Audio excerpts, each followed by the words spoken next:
wind swept across the prairie, carrying with it the dry sting of dust that clung to every surface of the little frontier town. It was a place where men worked hard, drank harder, and too often forgot what kindness even looked like. Tonight, the saloon was unusually quiet, not because the patrons had grown weary of whiskey, but because every able-bodied man had gathered near the makeshift stage erected in the town square. Lanterns swung from beams, casting an uneven light across the rough planks, where girls no older than 20 stood in a crooked line, their wrists loosely bound, their eyes lowered in shame. It was not a spectacle of beauty, not really. It was survival dressed in cruelty.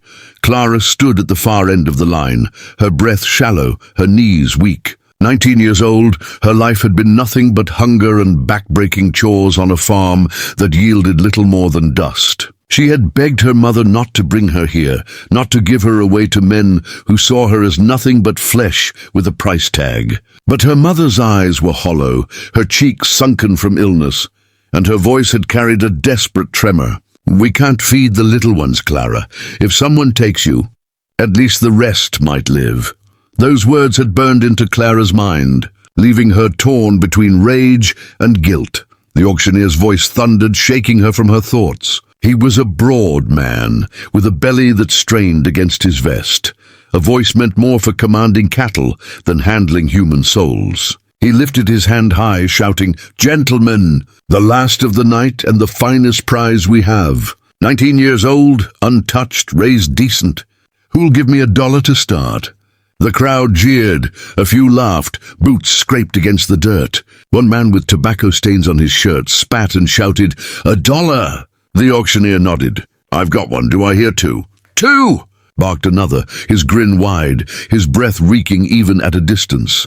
Clara's stomach turned. She wanted to scream, to tell them she wasn't an animal, that she was a person who dreamed of reading books, of maybe one day teaching children in a small schoolhouse, of being more than this spectacle. But her lips trembled and no sound came out. The rope around her wrists suddenly felt like chains, binding her to a fate she hadn't chosen.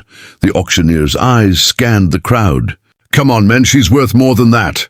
Do I hear three, anyone? $3 for this fine young bride." The laughter rippled through the gathering. $3 seemed laughable, an insult, a mockery of her worth. Clara's cheeks burned, as if the entire town had decided she was a joke. And then it happened.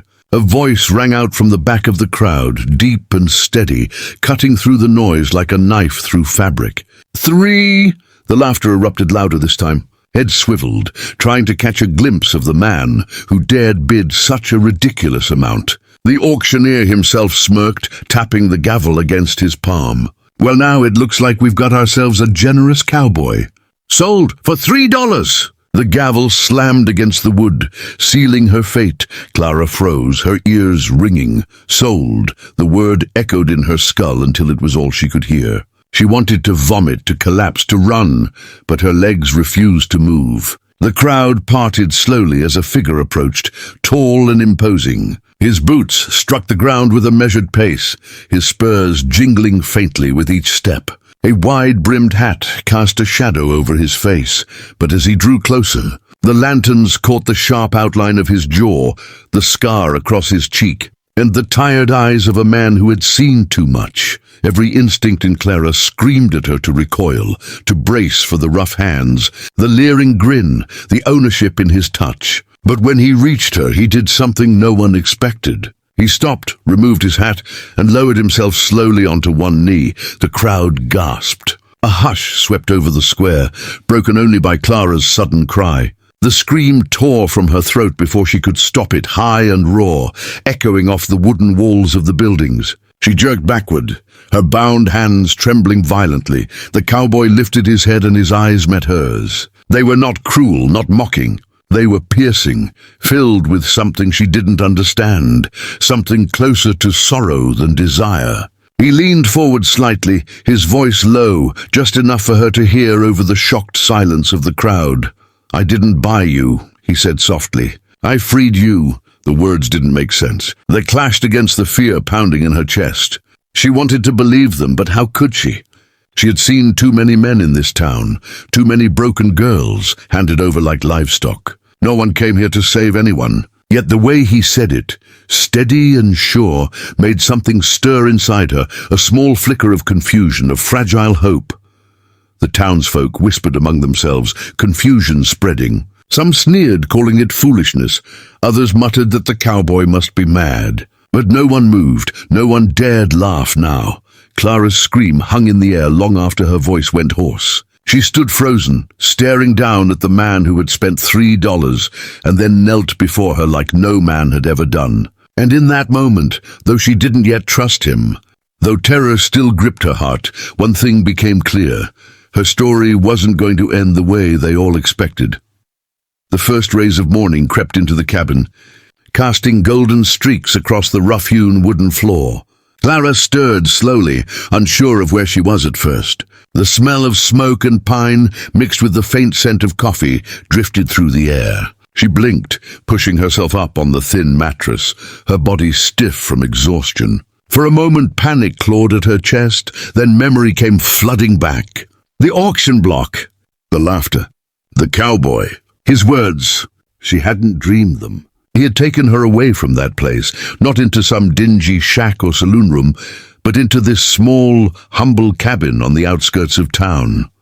Her eyes roamed the room. Everything was plain but tidy, as though every object had a purpose. A table with 2 chairs, a small iron stove, shelves lined with jars of beans and flour, a quilt patched and worn with use. It wasn't grand, but it was decent, almost gentle in its simplicity.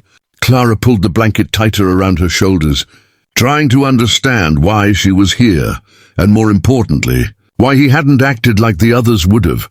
The sound of boots on the porch startled her. Her breath caught as the door creaked open. He stepped inside, ducking his head slightly beneath the frame. His hat was gone, his hair tousled by the morning wind. He carried a tin of water in one hand and set it gently on the table before glancing at her. For a long moment, neither of them spoke. "You're safe here," he said finally, his voice quiet, almost reluctant. He didn't look at her directly as he spoke. "I'll take you anywhere you want to go once you're ready." The words confused her. "Safe, ready?" She hugged the blanket closer. "Why?" Her voice came out softer than she intended, a whisper threaded with suspicion. He finally turned his gaze on her, and she saw it fully for the first time. His eyes weren't hard, like the men who had leered at her on the platform. They weren't greedy or mocking. They were tired, yes, but behind the weariness was something that almost resembled regret. "Because someone should have done the same for my sister," he answered.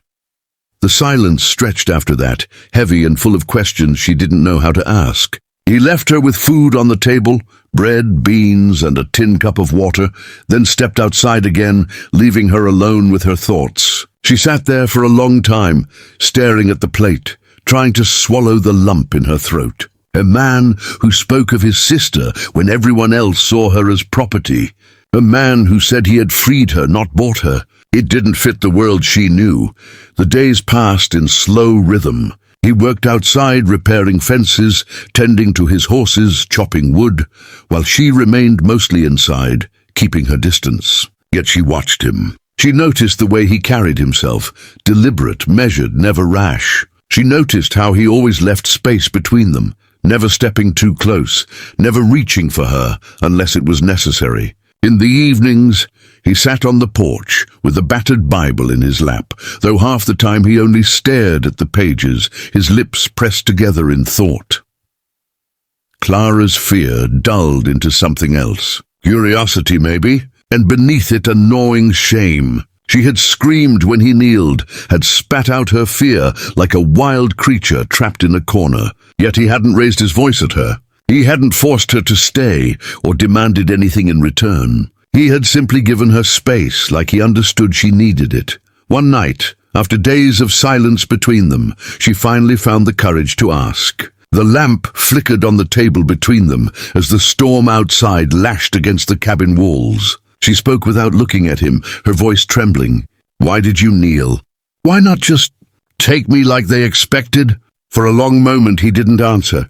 She feared she'd said too much, that he'd turned cold or cruel. But then his lips curved into the faintest of smiles, though it carried no humor, only a kind of sadness. Because no woman should start her life on her knees unless it's by her own choice. The war in there,